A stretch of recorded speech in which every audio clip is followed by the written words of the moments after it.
Hey guys, super excited for today. I've had lots of great guests on the podcast so far. Really privileged to have some real insiders with some great knowledge of the sport, the industry, all that. But today, I've got another one of those, but this is also somebody I consider a good friend. We're buddies. And I will say sometimes I feel like he's kind of a underappreciated. He kind of flies under the radar as far as his knowledge and experience in the industry. He's been around for a very long time, done a whole lot of stuff. So super excited today to have Andre Lapar with us. He is the EVP and race operations for Clash, and just been around for a very long time. So buenos dias, Patron. ¿Qué pasa?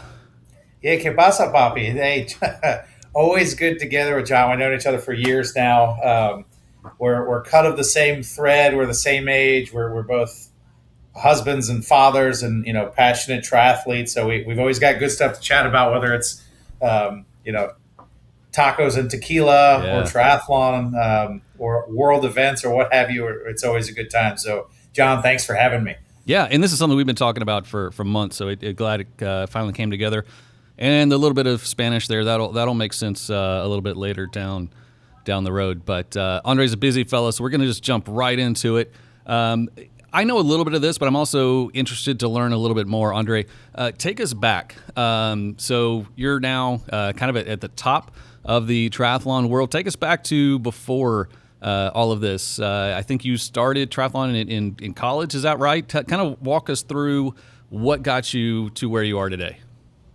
Yeah, triathlon. I mean, I think like some of us older folks, you saw Hawaii Ironman on TV and kind of had that cool mystique and that allure about the event. People crawling across the finish line, that famous Julie Moss, and I think I saw that somewhere along the way as a kid, and it just kind of resonated with me. And I swam through high school, college, and it was in high school, my senior year, I saw a little newspaper ad that there's a local triathlon there. I grew up on Long Island, and I looked at the distances. I was like, 1K swim, well, that's easy. It was a 20K bike and a 5K run, and I kind of did some math. I'm like, man, that's a triathlon, and I could do that. So I signed up and did my first triathlon back in 1998, the summer after senior year of high school. And I mean, I got the bug bit me hard, so to speak. And a little anecdote is I've done at least one triathlon a year since 1998. So I've got that streak going. So if people say, "Are you a triathlete?" I'm like, well, yeah. I've been a triathlete for whatever that is, 27 years now or something. So, but yeah, I tried to go competitive through college and right out of college. I think raced at a pretty high level, but there's a difference between being, pretty good on a regional level, or even kind of on maybe the national level with young developing athletes, and really what now the sport is. It's just at such a high level that it's hard for people to grasp how fast they are. I mean, back in the 90s, early 2000s, you were a swimmer, a cyclist, or a runner who happened to do triathlon on the side. They're like, "Oh, what background are you from?" "Oh, I can't wait for the run. That's what I do." But now you talk to people, they're triathletes. They're not swimmers, cyclists, or runners. They are triathletes. So it's nice to have been along for that ride and see the sport evolve. I know you've been in the sport for a long time, so it's been great, and to be able to work in something that I've been so passionate about for so long is a blessing for sure. So when did it go from a passionate hobby to a career? Kind of pretty similar time frame. I moved to Florida in 2003. I was 23. It was right after college. For a part-time job with USA Triathlon, helping manage their coach education programs. And then kind of along that 23, 24-year-old range, realized that guys same age as me, the Tim O'Donnells, the Barrett Brandons, a few other guys, they went and had successful pro careers, and I had to get a job and start paying bills, which totally fine. Don't regret anything there. But I worked for USA Triathlon. A lot of people not familiar with the story, but there used to be Ironman North America, which was a licensed event or licensed company that started Ironman Florida, Lake Placid, Coeur d'Alene, a lot of the original events. And they moved their office to Claremont, Florida. So started helping them with some of their event production stuff, and then just worked one event and then ended up working a few more the next year, and it just kind of snowballed and kind of grew with that industry. I mean, that's when we had those mid 2000s, early 2000s, where we had that really just hockey stick growth, both in the amount of events in North America, the amount of athletes.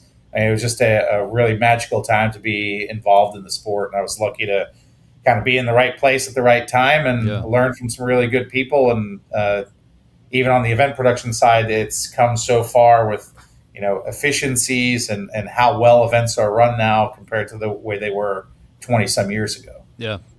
Yeah. And then at some point you went to work for IRONMAN, and you were working in North America. Then they shipped you off to South America. What was that like? Oh, I mean, I got to work for a number of years, Ironman events all over the U.S. I think my first race director gig with them was the 70.3 in Providence, Rhode Island, which most people don't even remember that there was a 70.3 in Providence, Rhode Island. There was also the... You might be making that up. We don't know. What's that? You might be making that up. We don't know. So. Yeah, there was also and the first few years, it was called Half Ironman Disney. Yep. Mm-hmm. And then they rebranded that to Ironman 70.3 Disney. So I, lucky enough to work on the first 70.3 World Championships in Clearwater. The first 4 years that was hosted there, and just kind of grew with it and grew my roles and responsibilities there. And then as Ironman started developing into Latin America, I was kind of one of the only guys who spoke a little bit of Spanish. So they took me and started putting me on some of those developing events. Started with Puerto Rico and Panama, and just kind of went down the gamut. And there's a whole host of events down there. So that was a also fun, very busy chapter in my life, flying all over South America, putting on the first Ironman branded races, which lo and behold were also the largest triathlons ever produced. So that's kind of I guess the quick feather in the cap is, I was race director for the first ever Ironman branded races and the largest triathlons in 8 different countries. Wow! So, what were the numbers for those events? How many participants? Depending on the market, they were 1,500 to 2,000. Which, if you've been in the sport long enough, I mean, that used to be a race with 800 to 1,000 people was massive. Eagleman in Cambridge, Maryland, that used to be one of the biggest races on the East Coast, and that used to be right at 1,000 people. And now some of the larger Ironman events, Augusta, Panama City, they hover around 3,000 athletes, which is kind of the limit of what a 70.3 or a full course can hold. And then as you delve into South America, it's a kind of socioeconomic difference there. You walk around the transition and it's all $10,000 super bikes. Just the socioeconomics of Latin America, you don't have as large of a middle class. So you have people that are wealthy that can afford the best bikes and the best gear and the best trainers. And then on the opposite end of the spectrum, people who probably can't afford to get into the sport. Yeah. So the field sizes are a little bit smaller, but still just great events. And by any scale of what is a triathlon, you get that 1,500 people into a race to 2,000. That's a large event. So I was kind of confused, taken aback the first time I heard you just rattle off a conversation in Spanish, because here's this kid from Long Island that lives in northern Florida now. I was like, where'd that come from? So you mentioned you had some Spanish when you moved down there to South America, but it was just some, right? I mean, it was a lot of like learning while you were there, right? Yeah, I mean, I took Spanish in high school, so whatever that counts for. Okay. Yeah, I guess my brain's wired a little different. My mom is from Czech Republic. My dad's from Slovakia. So we grew up speaking those languages in the house. Yeah. So I was already, English, Czech, and Slovak. I think your brain's wired a little different when you already speak a different language. And then just the necessity, right? You're doing event production. You got to talk to the local PD, or you got your guy dropping off the portable toilets. Chances are of him, speaking English in a foreign country are pretty slim to none. Right. So you just got to make do. And I definitely remember those first several years and several events. It was a mentally and I guess not so much emotionally, but mentally taxing when you really have to focus hard on what you're saying to someone to make sure you say it correctly so they understand, and then what they say back to you to make sure nothing's lost in translation, because in event production, if you kind of you're not 100% on the same page with Yeah. what time police will be on post to shut down roadways for a bike course, or Mm-hmm. where the ambulance will be parked at your swim for the extraction should you need support during the swim. I mean, you need to make sure all that's buttoned up. So those first Yeah. few years were mentally taxing, but got over that. And I mean, I can even understand Bad Bunny's songs right now, so I'm in a good spot. Very cool. So what came next? South America Ironman kind of wrapped up, and you obviously came COVID. back. Yeah. COVID. I think that's the one thing that outsiders, people in the sport, we remember. Don't remember if people were outside, but in the sports and entertainment industry, I mean, everything was shut down. Right, Yeah. Major league sports were shut down on a global front. Yeah. Concerts shut down. Conventions. I mean, everything in that sort of sports entertainment event production, with the duration of the show, depending on what country, what state you were in, those had some lasting implications across a number of fronts and companies, and so it kind of shook up the landscape of where people worked, or how they worked, or didn't work in that case. Yeah. So I was, as were a number of employees, we were moved on from Ironman, not necessarily by our choice, but that was the world we lived in at the time. And through contacts that I had with the owner and CEO of Clash Endurance, Bill Christie, we connected at some events and stayed in touch. And he was forming what was Challenge at the time, and so he phoned me up and found a great home. And here I am. It's out the window behind me over there is the Daytona International Speedway. And forgive me if you hear some cars, but they're doing all the tune-up and practice. Daytona 500s this weekend, so they're getting ready to host 250,000 people across the street here. It's just the buzz in town right now is amazing. Yeah, it's a few more than we had out there a couple months ago for the race we put on, but good for them. That's fun, but very cool. So speaking of Clash, what is Clash as a company, a production, and what makes it different than other race production companies out there? Well, so I guess a couple things. One, and this isn't unique to us, but we have a very passionate owner who's an active athlete, be it triathlons, marathons, and he goes to events all over the world for his personal goals and racing and experiences, and always brings back some learnings and ways to challenge us. Like, hey, I went to this place and they did X, Y, Z, and I think they did that better than us, and we can learn from them, which is great. Sometimes on the operational side that comes with challenges, but we always try to put the athlete experience as one of our kind of North Stars, and something that we always need to be striving to solve for and make an important part of our weekend. The other part of it is having something to offer. I wouldn't say for everybody, because that's impossible in endurance sports, because not everyone's an endurance sports athlete, but having a wide offering. With our events in Daytona at the Speedway, we try to provide as many types of athletes an opportunity to swim, bike, or run at that venue, whether it's the bike race that we host, Red Line Relay, whether it's the sprint triathlon or the kids triathlon, the jingle jog 5K we do through the Christmas lights. We just get creative with ways that make sense to allow a large number of participants across the span of our weekends cross our finish lines. Yeah.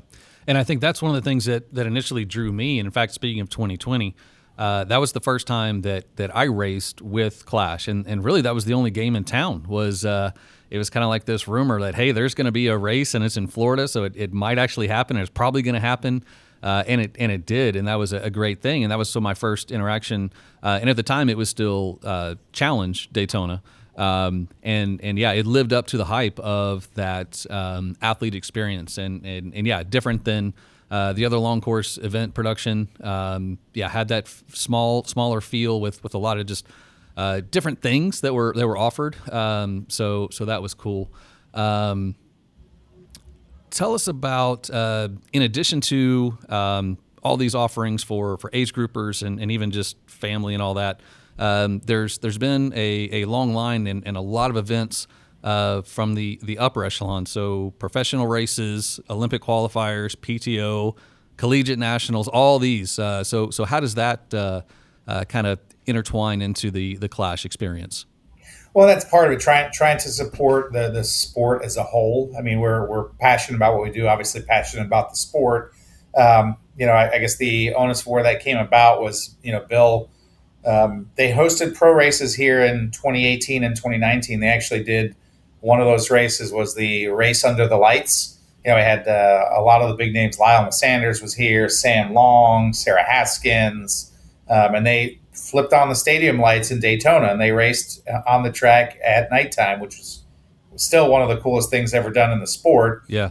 2020 was a definitely a challenging year for the entire endurance sports community, but with NASCAR's connections and their staffing and infrastructure and resources that they had available, they were able to safely and successfully host. I mean, with one entryway in and out of the speedway controlled, everybody coming in had to be masked. They did temperature checks to bring everybody in. And that race in 2020, which was the PTO championship with $1 million prize purse, that was a 1 hour long broadcast on New Year's Day on NBC. NASCAR Productions did all the filming and the camera work for it, the leaderboards. And that was really a kind of a transition year for how the sport was filmed and viewed and tracked from a leaderboard. They kind of took that NASCAR approach where you have all the athlete names pop up, who's in the lead. Yeah. The names would shift as they would go. The little call outs over the bike. You see those normally following the car around that have the athlete number and their name and maybe the country flag. So NASCAR Productions, I think with that one telecast, really pushed back against the sport of triathlon and said, hey, this is a better way to do that. And we've seen that same formatting be adopted across Ironman's broadcast and their streaming services. PTO and T100 doing similar. So I think that was a big transition in the sport for how our sport can be viewed professionally. Yeah. In the years since then, when we kind of went out on our own and became Clash, we also did pro races with sizable prize purses, had NASCAR Productions film that. And I think what we've learned is there's several facets of elite level triathlon and pro racing. There's a couple ways to support athletes on that side and have a good spectator product. The landscape has changed, right? Ironman completely revamped their pro prize purse to the scale that it is now. Their pro series and the pro series standings with series payouts, and they do a phenomenal job of the race coverage. PTO, the same thing. They have huge prize purses, season bonuses, and trying to get that fandom and athlete engagement over the span of a season, which is great for the sport as a whole and for professional triathletes. I mean, they're probably the best time to be a professional triathlete that the sport has seen. Yeah. What are your opinion on that? I mean, you've been around a long time, and what do you think? Yeah, absolutely. There's opportunities and just even more events. We talked about that a couple episodes ago where we were looking at the top earners of the year, and half of them were making money from Ironman, and the other half were from PTO T100. So like now there's and it was pretty binary. You either made money from Ironman or PTO, and so there's multiple opportunities. Whereas before for a long time it's pretty much you had to win Kona to make any decent money. And now I think it was 17 men, 17 women, all earned over $100,000. So that's that was part of the conversation too. For professional sports, that's not a whole lot. But as a rule, you can raise a family on $100,000, and also you're starting to get some of that more legitimate money. It can be a career that you can buy a house and feed your kids and that sort of thing. Whereas before, it was a lot of folks dropped out because you couldn't pay the bills.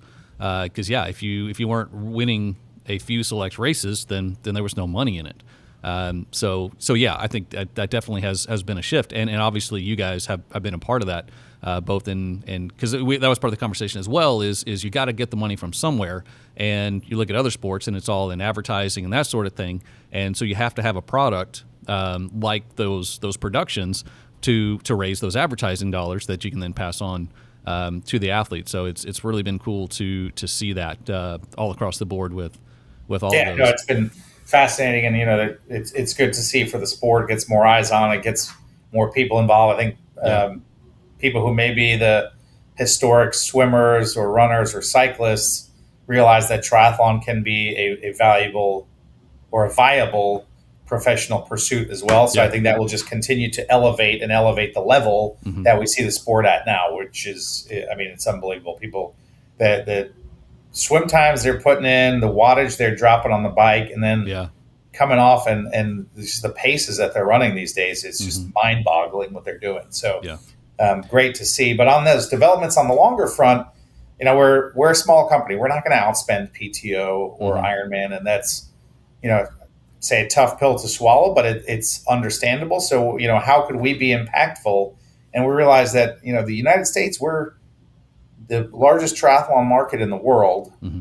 We have some of the best athletes in the world. And on the draft legal side for Olympic distance and sprint distance, our elites can't race on home soil. They have to fly Yeah. all over the world to chase Hmm. valuable points so they can get to the Olympics.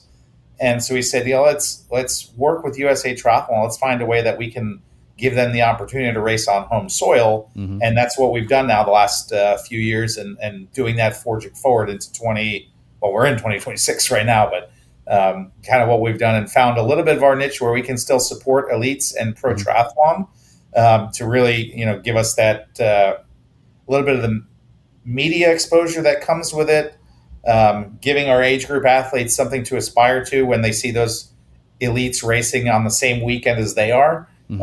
something to see and do it, and as I said, aspire to. But also, we're the only ones in the U.S. that are supporting that, so we're really Yeah. proud of the work we've done, Hmm. and we have some good things coming down the pipeline that we're hoping will come to fruition here.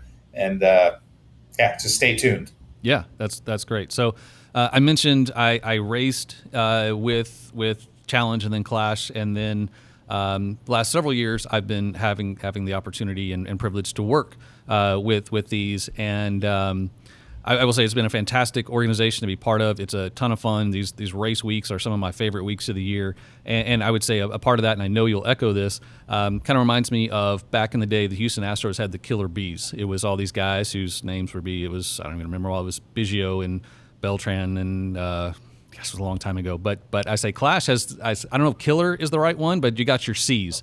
And I know this is kind of the core, the crux of the team. It's Cassie, Connery, and Caitlin. And all these weeks that we have these small teams that are putting on events for thousands of athletes, it really does come down to a lot of support from those amazing ladies that I know you're going to echo that and sing their praises. I know they make you look good a lot, Yeah. and make your life a lot easier. But yeah, we can't talk about Clash as an organization and a business without mentioning them. So we're a couple weeks away now from a new event. Tell us about this new event that you got coming up. Yeah, and I will, because it ties into it. You're only as good as the team behind you, and the ones you mentioned, Cassie and Connery and Caitlin and Blair. I mean, we have a great team that works behind the scenes on all things operationally, from our websites, our social media, our marketing piece, all the things that are behind the scenes that take time to do. And athletes sometimes ask, so oh, you've got only a few events a year, so what do you do the rest of the year? It's like, well, Mm-hmm. we have designs for shirts, for medals, for awards, ordering all those. I mean, there's a lot of things behind the scenes. Working with partners. How do you get all these people into your expo? All these different vendors, sponsors that are there, right? And then obviously the media coverage and the videos that we do. Somebody's back there, capturing the content, editing it, adding music to it. So all that stuff takes time, and that's what people don't see behind the scenes. So they know I appreciate all their work. Kudos to all of them. I mean, it wouldn't be possible without them and their work. So I always cringe when someone says, they maybe hold a race director up on a pedestal, like, oh, that guy's the race director. It's like, well, race director is one person, but I guarantee you the events would still happen if that person was not there, because you put the right people and the right teams in place, and they will divide and conquer. That's the only way to manage these large scale events with all the moving parts going on. But echoing the team sentiment, but we're pulling around on a quick turnaround. So we are moving to coastal Mississippi end of next month in March, which we're super excited about on a number of different fronts. So I guess first and foremost is what are the events that we're offering? So we're looking at basically three buckets, right? So we have our elite athletes. We're hosting a America's Triathlon Cup. They kind of affectionately call those Continental Cups. So it's one notch down from the World Cup circuit. So again, giving our U.S. national team and Olympians and Olympic hopefuls a chance to race on home soil, super important. Secondly, we're hosting USA Triathlon's Collegiate Club National Championship. So that'll be 1,500 collegiate athletes from all over the U.S., 80 to 90 schools represented, and they're racing across draft legal sprint distance and a non-drafting Olympic distance. And then probably the coolest triathlon that nobody knows about is the collegiate mixed relay. I mean, you have 65 schools on the start line, all with, 4 athletes racing a super sprint. So 65 athletes on course at a given time. So it's female, male, and they do a 300-yard swim, a 3-mile bike, and a half-mile run. So it takes them 15 minutes. And as soon as they finish that run, they run in, high-five their teammate, who then runs down into the water to do that same super-duper sprint triathlon. Fast-paced, high-paced. The whole thing's over in about an hour. Yeah. You have 250-some athletes racing within the span of an hour doing 4 mini triathlons. I mean, it's just unreal. So, and then on the heels of that, on Sunday, and it's on Sunday, but it's not minimized by any means, we have our age group racing. So we're hosting a sprint triathlon and duathlon, what we call our Daytona distance, which is 1 mile, 30 mile, and 9 mile. So longer than an Olympic, not quite a 70.3. Great early season kind of fitness test or tune-up, or for those newer athletes looking to stretch their distance a little bit, but without going all the way to a 70.3. It's a great distance. So we have, in a good sense, something for everybody. Elites, for collegiate athletes, and then for age groupers. And I mean, coastal Mississippi and the city of Gulfport are such gracious hosts. The state of Mississippi as well. They are hands down so excited to be hosting this event there. Proud to be hosting a national championship right in their backyard. Really just good people to work with. And it's a beautiful destination. Pristine white sand beaches, dolphins popping up everywhere. Place I would go for vacation. It's an affordable destination as well. So again, we're excited to showcase that to all the athletes that'll be coming into Gulfport with us next month to just see what coastal Mississippi has to offer. Yeah, it's right down the road, kind of effectively from the Panama City Beach, Destin, 30A, all that. It's the same stretch, and yeah, it's just kind of like that stepchild. Same with like Alabama has some beautiful beaches as well, but it's like Florida gets all the attention. But I think the value and coastal Mississippi just they're sandwiched, right? They have 90 minutes to the west is New Orleans, which is a world-renowned historic tourist destination for a myriad of reasons, and then 90 minutes to the east is, as you said, the Panhandle of Florida and all the emerald beaches there, and they're kind of between those two world-class destinations, but they have a lot of similar things to offer with beautiful beaches, amazing fishing, dolphin watching, amazing coastal cuisine. In Biloxi, you have all the casinos and stuff there, so there's a lot to offer. There's family entertainment, some great state parks, a lot to do, an amazing aquarium that's right across from the marina where we're hosting our event there in Jones Park. So, yeah, again, we're excited to show off that community in the area to everyone coming in to race. And I know they are as well. So that's great. When you have a very friendly host city, that's great, because we have events that are in some friendly venues and some that aren't, and you can really tell the difference when the locals and the municipalities and all that want you there versus they're kind of tolerating you. So that makes it all the better experience. And taking a little step back, I was on the ground both for some of those Olympic qualifier races as well as those collegiate relays. And most triathletes have never seen a draft legal race, and I will say it is something to see. It is super cool, super exciting, such high energy and intensity, because it's a different tactic of racing. It's if you're not part of that front pack swim, then you're not in the front pack bike, so you're going to be spending the rest of the race trying to catch up. which means you're working all the more harder, and it's going to pay out. But super cool. And then those it's not your traditional relay. What we think of as a relay is one person swims, one bikes, one runs, but it's one of those formats where each athlete does just a very short version of each. And so those are super cool. And I really appreciate and enjoy that these venues that Clash utilizes are great to visit. And so you can go into a town that has all those things that you mentioned to do to entertain the family and all that, and then you can see something a little different, something you necessarily haven't seen before, whether it be the Olympians that are out there trying to make Team USA, or these college kids out there putting down incredible run paces and all that. So super cool. As you said there, it's it hits nail on the head. The traditional triathlon relay we think of as a swimmer and a cyclist and a runner. Yeah. But this relay is 4 triathletes. Yeah. And you mentioned, with draft legal racing, and that world has changed so much. I mean, in the 90s and early 2000s, before triathlon was added to the Olympics, they used to say it was, you had to swim fast to get onto that bike pack. Mm-hmm. Then you just kind of hang on during the bike, and then, try to unleash your fury during the run. And that was great 25 years ago. But the sport has evolved, right? You have to be a top swimmer, because if you're not in with them, your race is over. So this level of swimming has come up so far. Mm-hmm. You have to be a strong cyclist. The days of you could just sit in the back of the pack and have a cigarette hanging out of your mouth, those days are gone.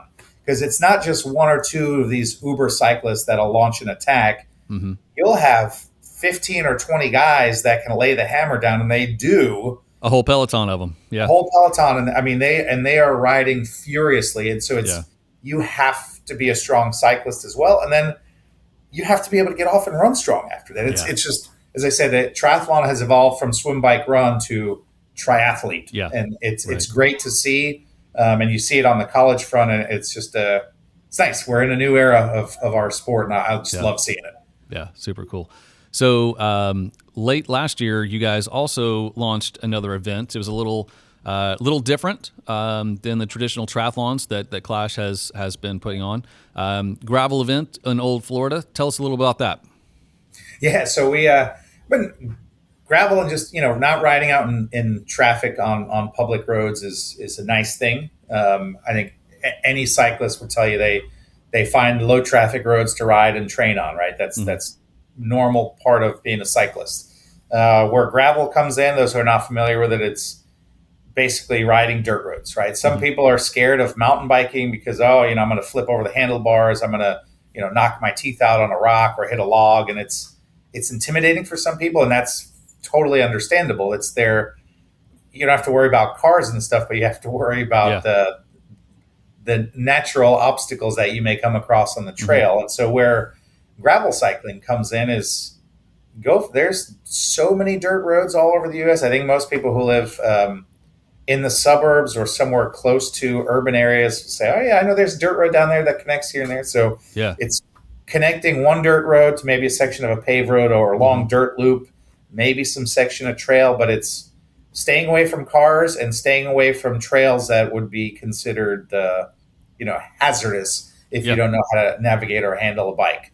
And Florida, believe it or not, Florida is a state with a lot of history, a lot of agriculture, and vast expanses of just open land with no development. People typically associate Florida with your mega resorts, your Mickey Mouse, your cruise ships, South Beach, Miami, all these busy places. And it took us a while. We found an amazing venue, All-Tech Raceway. It's an old historic dirt racing track, half-mile dirt loop from the 70s in the middle of Columbia County, so right in the heart of Springs country. And it's out the back door is packed lime rock roads for miles. Yeah. Oak tree canopies with the Spanish moss hanging down. Great event. We were really good attendance for a first year event. We had about 350 athletes. We'll likely double for next year. Everybody said it was amazing event, amazing route. They're going to bring more friends next year. We need to get you down to ride. I'll loan you my bike. No excuses.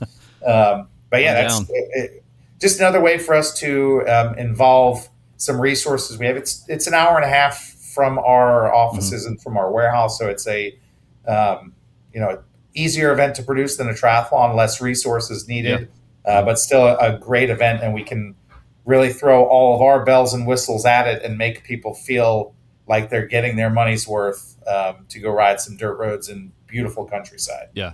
And I see more and more triathletes getting into gravel, and I know it's just where everybody's gravitating to, whether you're a triathlete, a roadie, all of that. It's just kind of, I don't know how long it's been around, but for me, it was, I don't know, 3-4 years ago. It just came out of nowhere, it seems like, and kind of took over. So, yeah, it's a great opportunity just for, again, for triathletes to go train on some safe roads, to get some good bike handling practice. Because, yeah, I mean, you're not out there on your mountain bike trails, but you're still in off road, you're still in rocky, you still got to be paying attention and keep control of your bike and all those kinds of things. So yeah, it's a great opportunity, and even sticking with the Clash kind of theme of a racetrack, and even having some of those same unique proprietary events that are at Daytona, Homestead, you're able to have those on that track as well, but it's in a little different format because it's not it's a dirt track, so able to utilize that and still offer some of those same really cool things that everybody loves about the Clash events. So as we kind of wrap up and start to shut down, we have to talk about Daytona. It's the crown jewel of the Clash portfolio, and I feel like it's kind of that entryway for a lot of us. It was for me. It was my first challenge and then Clash event, and then yeah, it's just I wanted to do more and get more involved. So obviously. You're right across the street from the triathlon venue that also doubles as a NASCAR track. And so yeah, tell us kind of how this all came to be, hosting a triathlon at the world headquarters of racing and one of the most iconic venues in racing. We took over and now host triathlons there every year. Yeah, so part of it was from our owner, Bill. I mean, historically, the county here operated the Daytona Beach half marathon and 5K that was around the Speedway and Speedway property. That went away during COVID. Clash Endurance, we brought that back in 22. So we just had that event just 3 days ago. We just had 1,500 people here for the half marathon and 5K run around the Speedway out towards the river and back. So utilizing the Speedway for a running or bike event is not necessarily a new concept, but if you haven't been to Daytona, just look at the aerial photos of it. There's an amazing graphic, but it's a 2.5 mile oval around. The stadium on the front stretch is 102,000 fixed seats, which would be the largest stadium in Florida, but because it's not enclosed, they don't consider it a stadium. University of Florida, Ben Hill Griffin Stadium is 88,000. So we're 14,000 seats more. And the stadium, when you see a stadium like that opened up on the front, it's just massive and just mind-boggling. Inside the complex, there's a rectangle-shaped lake, Lake Lloyd, which is it's a 1.2 miles to swim the entire perimeter of the lake, which is what you need for a 70.3 distance. It's controlled, it's safe. It only runs about 8 feet deep, the lake, so it's almost like a giant pool. It'll never be really rough, even if it's windy. And then there's a graphic you can find online. Every major sporting stadium in Florida fits into that trioval of what is Daytona International Speedway property. So, I mean, it's just they're hosting 200,000 people this weekend. So it's such a big complex. And our owner at Bill, this is back in probably 2017, 16, 17, is like, hey, it'd be cool to do like some triathlon training here. We could just swim in the lake and then bike around the Speedway. And that's kind of how it came about, to be honest. And it's such a blessing for us as event organizers, then for athletes to come in and have such an iconic back. And whether if you're not into auto racing, that's totally fine. But it is such a cool venue, and I think people who can, let go of I'm not into car racing, it's not my thing, but come in and appreciate riding around a track that has a 2-lane wide apron on the bottom and then 31 degrees of banking above you. I mean, it just gives you perspective on something you may not understand. And then the amount of events we're able to host there, right? As I mentioned, triathlons, duathlons. We have the longer distance triathlon that goes off property. We host Redline Relay. It's like a NASCAR bike race on. So each team gets their own stall on pit road. We Hmm. had, 24 teams this last year, and they're swapping out riders. So the rider pulls into the pits, fresh rider jumps out. It's a great event, a little different take on cycling, Hmm. which is fun. And again, that unique backdrop of Daytona Speedway. Hot laps, we do that. Our Yep. NASCAR Foundation is our charity partner. So you can make that small $50 donation to NASCAR Foundation, and they'll throw you in a pace car and rip you around the speedway at 130 miles an hour up on the 31-degree banking. And if you haven't done that, it's a great feel, and the money goes to charity. NASCAR Foundation does a great job for health and wellness in youth. They work with pediatric hospitals in most of the major NASCAR markets. So, we have something for everybody, and Hmm. it's just a cool venue. Whether you're a first time triathlete, whether you're a seasoned triathlete, or whether you've come and raced with us before, it's just that one weekend out of the year we get to Yeah. utilize Daytona Speedway for exactly not what it was intended for, and that's what I love doing. Yeah. Yeah. And it's, you guys have done an amazing job of making it feel like that's what it was intended for. It's not just, piecemealing some stuff together. And I will say I've been fortunate to, I haven't done Redline Relay, which I would absolutely love to, but I've been able to take advantage of the other things. And I'm that guy that you described. I'm not into auto racing at all, especially NASCAR. Just never been my thing, but going and being there has given me just a new appreciation for it. So yeah, I'll be checking out a little bit of the coverage this coming weekend, and yeah, especially my first time out there. One, coming off the highway and turning onto is it Daytona Speedway Boulevard or whatever Yeah, it is, International Speedway Boulevard. Yeah. and seeing the what you described as that kind of open stadium is, it's like, I pulled up to lots of stadiums. I'm a big sports fan and season ticket holder for football, and like, it's not like anything I'd ever pulled up to. So that was just like, wow, this is cool. And then so much history there. I always enjoy kind of like being able to be in those places where historic events took place, and then to ride on the track. Like, off the top of my head, I mean, I'm pretty sure that's like the coolest place I've ever ridden a bicycle. And even I, tried to kind of cheat up on the wall, because you mentioned 31 degrees. That's on the turns, but even the straightaway is pretty significantly banked. Yeah, And the front side of the tri-oval, I think, is at 14 degrees. The back stretch is maybe 8 or 10. So even the back stretch is not perfectly flat. It yeah, still has just a tiny bit of a camber to it. so I was kind of like rolling up the wall, effectively what it becomes, and my fear, it was cool up there, but my fear was I was actually going to hit my pedal on the ground because it was getting that steep, and I was like, if I keep going, like I'm going to hit, and then bad things are going to happen. But yeah, such a cool place to ride a bike, and then getting to do the hot laps, that is a very unique opportunity, and yeah, you're doing 130, but it feels like you're doing like 40 until you kind of get onto that 31 degree bank, Yeah. and you're looking over and you're effectively looking down. Yeah, so all these things, like, you're not doing these at other triathlons, and so that's something that is really makes these races attractive. So yeah, I cannot recommend it enough, and I've recommended this race and these events to everybody. It's one of those, like, yeah, come hang out with us and have a great time. So not only are there the races, there's, like you mentioned, the Jingle Jog, which is like this really cool 5K through the lights. But then another unique opportunity of the venue is camping. Tell us a little Yes. bit about the camping on site.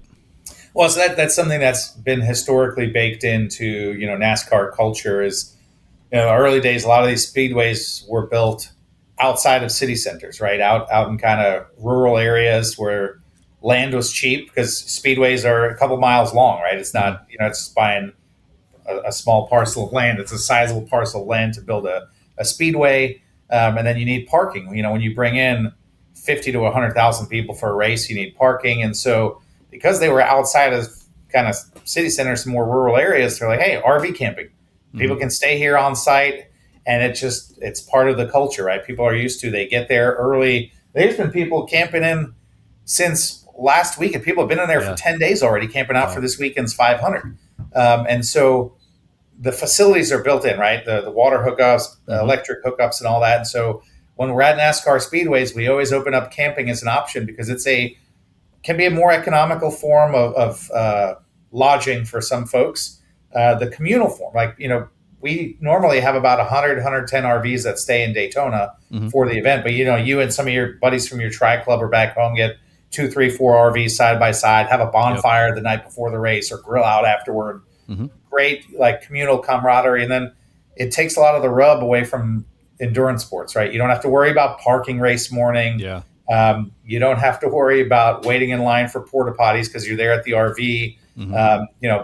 You have a place for your family. If they're out watching you, they can duck into the RV to warm up, get a bite to eat, use the restroom, sit in the AC, whatever the case may be. And then for you as an athlete, you wake up and you're 200-yard walk to the transition or swim start, maybe 200-yard walk over to finish line. You cross the finish line, you're not feeling it. Well, walk back to your RV, maybe take a quick shower, maybe take a power nap. It's just the convenience of it all is great, and really just that communal aspect where I love what we always see people with the bonfires and the cookouts. And, the last few years in Daytona, they've busted out with the night before the race, people do a beer mile. That's what I was going to bring up. Yep. There's a lot of fun things that take place that I don't even know about. But I may or may not have officiated a beer mile out there. So I wouldn't put it past you. But I'm working, so I can't participate. But I could officiate. So that's, you can't participate, you officiate, right? Exactly, and it's everything from. And this blows my mind because I'm not a bougie guy, but I'm not big on camping. But there's a bunch of folks out there in tents, and I can't imagine like sleeping on the ground and then getting up and going and doing a triathlon the next day. That's just not me. And I know those folks. They love it. They're all into it, and it's available. And then you have the campers you talked about, and then there's like Beyonce tour buses that are there. So it really does run the gamut of everything from the top of the line RV motorhomes all the way down to somebody that's pitching a tent there. So that's been a really cool addition to it as well. But I'm really glad that we have a hotel right across the street because that's more my speed. But hey, if the camping is for you, that's what a cool opportunity for that. So we do have a hard stop deadline because Andre has to get on a call with all those fine folks in Mississippi to hammer out the details of the race coming up here in a few weeks, and we certainly want to make sure that all those details get taken care of. We want porta potties, we want police officers, we want ambulances and all that at the race, so we're not going to keep you longer. Yeah, it's the stuff that athletes don't see, the pre-production stuff that goes into it behind the scenes. If there's a lot of coordination, we're passionate about it. We want to make sure it's done correctly, so when athletes show up, they don't have anything to worry about. And I think we've kind of, we're synonymous with that. People know that they're going to get a good product and a good experience if they come to a Clash event. So so look us up on clashendurance.com. All of our info's there on all of our races. We'll be adding stuff as we go, but check us out. We're all across social media as well. And looking forward to seeing some of you in coastal Mississippi, maybe in the gravel ride, maybe next year for the half marathon, maybe in Daytona in December for triathlon festival weekend. And I know I'll be seeing John. But always a pleasure getting together with you, brother. Yeah, good seeing you, man. And go take care of business. Go put on a great race. And thanks for your time today. All right, bye.